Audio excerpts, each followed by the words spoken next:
the Transportation Department said yesterday it's hitting JetBlue Airways with a $2 million penalty for chronically late flights along the East Coast. Half that money is going to go to passengers who were delayed. The agency says it's the first time it has been fined on an airline for chronic delays on specific routes, which it blamed on, quote, unrealistic scheduling by JetBlue.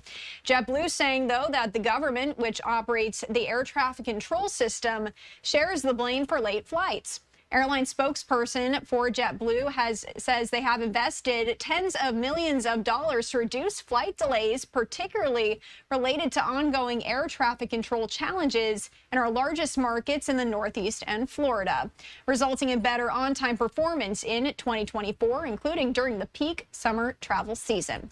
Let's discuss a little further. I do want to bring in Ryan Ewing with airlinegeeks.com. Thank you so much for joining us here on Live Now from Fox to break this down for us. Yeah, thanks, Chris. Glad to be here. So first of all, can you just explain what the Department of Transportation is claiming JetBlue did? Yeah, look, as you said, they use the word chronically delayed quite a bit in their order, and they're basically, alleging that JetBlue had 4 flights that were chronically delayed over about a 2-year period of time.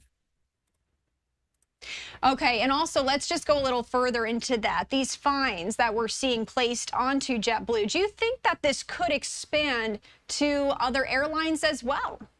Yeah, for sure. I mean, again, as you said, this was the first time in DOT history that they've, used this power per se, right? And, I think this is just the tip of the iceberg. As the current administration transitions out, it might be interesting to see what the next DOT secretary wants to do.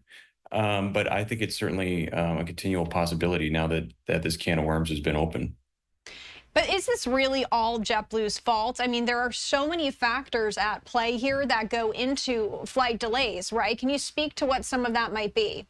Yeah, I think, these 4 flights that they kind of harped on touched New York and Florida particularly.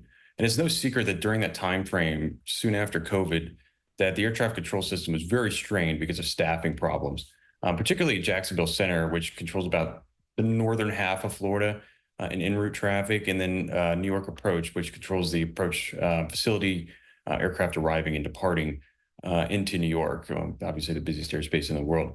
So these were 2 heavily constrained air traffic control environments, and they continue to be today.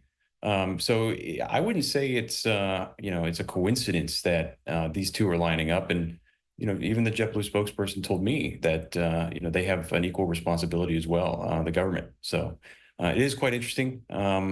We've never really seen this before. So. Can we just talk really quickly, kind of going back to the basics here? What is the criteria for chronically delayed or late flights? How many delayed flights does the airline need to have to reach that level?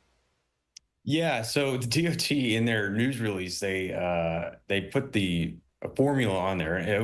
It's very technical, but essentially it's any flights that delayed more than 30 minutes, I believe 50 times within about a month. So these flights, these 4 that they really harped on, cost JetBlue $2 million. And this unrealistic scheduling that they're mentioning, really, though, can you talk about how airlines are able to schedule so far in advance? That's something I wondered, too. You book flights months in advance. How are they able to schedule that? What does that process look like? Oh, yeah. I mean, airlines are some of the most complicated businesses in the world, right? And, they'll put a schedule out for sale sometimes, about a year in advance. And during that time, they're doing long-term forecasting. What is the air traffic control environment going to look like? Traffic constraints, gating at airports, aircraft availability, crew. There's a myriad of factors that go into that decision-making. And as you get closer in, if you book that flight year out, you might notice some slight modifications, whether it's to the aircraft type, to the time, as the airline sort of pivots and makes decisions closer into the actual date. And so I think, again, that's what the DOT is making a claim that they're publishing these unrealistic schedules. But then again, the airline is also, kind of banking on the FAA to do their job and to staff properly. And unfortunately, that hasn't happened in those two sectors in recent years. Now, one of my last questions for you, they're saying that a lot of these delayed flights are on their East Coast routes. Is there a reason we're seeing this mostly happening on the East Coast?